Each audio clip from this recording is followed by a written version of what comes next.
Hey, Ashok here. In my previous video, I showed you a really powerful feature of Msty Studio called toolsets, where you can have sidecar, a helper application running on your machine that can help you call different tools to provide more context to LLMs. But sometimes you might just want to grab some data online, say from an API endpoint or a web page, and you may not want to reach for tool sets for whatever reasons. You might not have sidecar running, you might not want to run it, or maybe there is not even a tool for your purpose, whatever. This is where our new feature, live context, comes in. Let me show you. So I have sidecar running just to show you that this does not require any sidecar running. I'm going to quit it. So it's gone here now. So what you can do here is you can go to Toolbox and then go to Live Context and add new context here. So right now it can grab data from an HTTP endpoint. You just have to put in some endpoint, and that's pretty much it. That you don't need anything else based on what that endpoint provides you. So there's a prompt that you can provide, which means saying, hey, you can instruct model on how to use the data that you get from this endpoint. And then you can add some request header, request body, and you can test it. Let me show you an example. So let's say there's a endpoint here called Rick and Morty episode. This is what it looks like. Let me do pretty print here. There you go. So let's say we want to use this data in our conversation for whatever reason that we need this. Okay. Now I copy that. Let's close this, and then I just put it here. And since this is just a simple get method, you can just select get, put that in, and you can add headers if let's say you need some authorization. It's behind some authorization. Then you can add that. You can also add some request body, which doesn't make sense for get, but maybe for post you want that one, whatever it is. So once you have that one, if you press test connection here, then as you can see, it fits that. That's pretty cool. Okay, so we didn't use any tools. Now this is good, but there's a lot of characters here, and maybe I don't care about characters. Maybe I just care about let's say results. I don't care about the info here, and maybe name and air date, and maybe episode, what episode it is. So maybe I just need these three information, because everything else is just gonna take my context window tokens. Okay, for that one, what you can do is you can provide a processing function here. So in processing function, it just passes you the original response, the data. That's what we do right now. If you need anything else, let us know, and we can add that in the future. But right now, there's a data that is your input, and then you can just process that however way you want it and just return some string. You can stringify your data and just return that. Now you can return anything from here. You don't have to return that data. You're basically creating your own plugin here. That's what it is. You can think of this as a plugin that gets you some data, and you're returning that some transformation on that data. And it could be just that data cleaned up, or it could be you want to add more, whatever it is. So I have a function here that I've created, and I'll talk about what this does. And again, this is just an example, right? This is not something that you would be using, but this is a good starting point here. So my function here, basically what it does here is it returns, it goes through the results. We saw the results here. And it goes to the results and extracts out name, air date, and episode.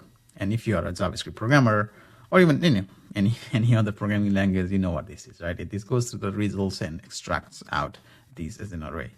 And once you have that one, we just stringify this one, because we need a string. We don't know what to do with an object or an array or something.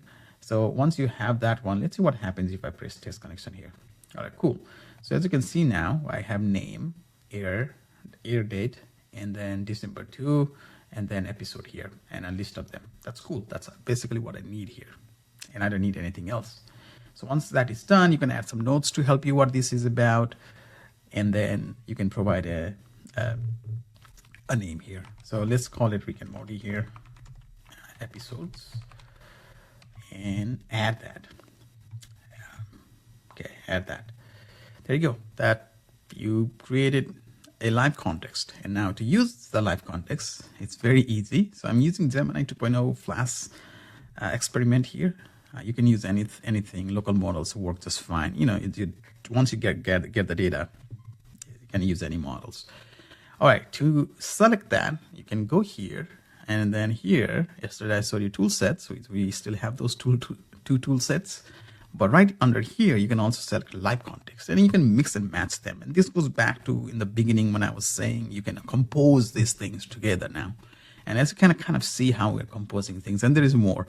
So we attached, you know, the RTD, the real time data, and now we are doing like these live context and tools. Okay, so once I have that one, let's ask something very simple. Make a table. See what it does. Cool. So we just said it make a table, but now it knows that, okay, since we give it the context, it knows what to make a table out of, which is in this case the Rick and Morty episodes here. And you can click here, and you can kind of see what data it used.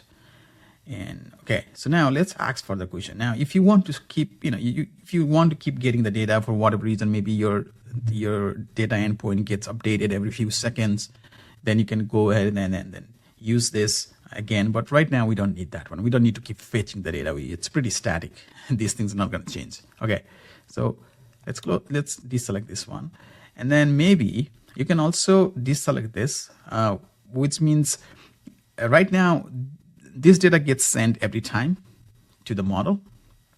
So if you need something more than, let's say, the table, you know, that is still here in this context somewhere, then you probably want to pass that.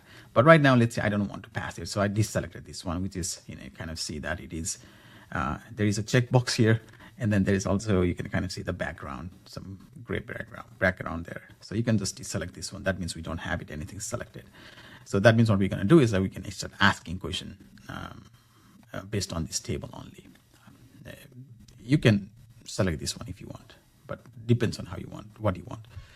Okay, so now I can say, what's the first episode?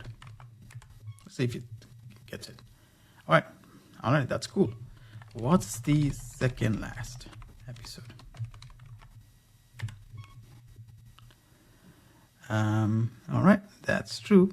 Again, this is based on this data, right? We are not saying what is the second last episode ever. We are saying based on this data here, what's the second last episode? And say, let's do a last one. When was the last episode aired? September 27th, 2015. So there you go. That's what live context is. It is very helpful to get some live data from anywhere.